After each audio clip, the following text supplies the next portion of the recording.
Oke teman-teman, Assalamualaikum warahmatullahi wabarakatuh. Jumpa kembali dengan saya. Di video kali ini saya mau berbagi tips atau sharing, yaitu cara agar baterai Vivo tahan lama dan awet. Nah, karena dari komentar para teman-teman banyak yang mengalami baterai boros, kali ini saya mau memberikan tipsnya agar daya baterai awet dan tahan lama. Dan saya menggunakan Vivo Y91C. Oke, langsung saja. Yang pertama teman-teman, ke pengaturan dan kita ke bilah status dan pemberitahuan. Nah, untuk supaya baterai HP kita tahan lama dan awet, maka teman-teman nonaktifkan notifikasi aplikasi. Nah, seperti ini. Untuk aplikasi yang teman-teman jarang gunakan, sebaiknya di nonaktifkan. Nah, ini contoh saya mau menonaktifkan notifikasi. Nah, seperti ini.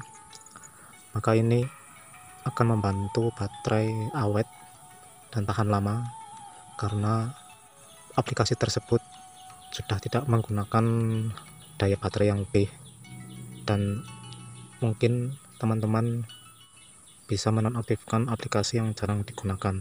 Terus untuk selanjutnya, teman-teman atur kecerahan secara otomatis. Nah, ini kita aktifkan kecerahan secara otomatis, biarkan sistem yang mengaturnya, karena apabila kita memaksakan untuk mengatur kecerahan, maka ini membuat HP bekerja lebih. Jadi kalau kita ini diaktifkan, tombol ini diaktifkan, maka secara otomatis sistem yang mengatur, jadi ini membantu daya baterai tidak berlebihan. Ini yang kedua. Terus yang selanjutnya, untuk teman-teman pastikan kita klik ke baterai, pastikan bahwa penggunaan daya di latar belakang dinonaktifkan juga.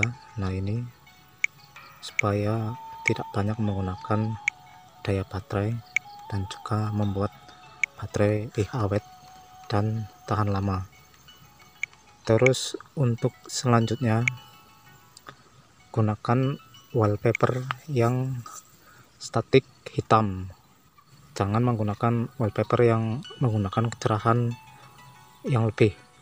Saya akan menyontohkan kita menggunakan wallpaper yang hitam. Maka ini akan membantu daya baterai lebih ringan. Nah, itulah teman-teman tips dari saya, cara agar daya baterai tahan lama dan awet. Mudah-mudahan ini bermanfaat. Terima kasih sudah menonton. Nantikan video saya yang berikutnya. Sekian, terima kasih. Wassalamualaikum warahmatullahi wabarakatuh.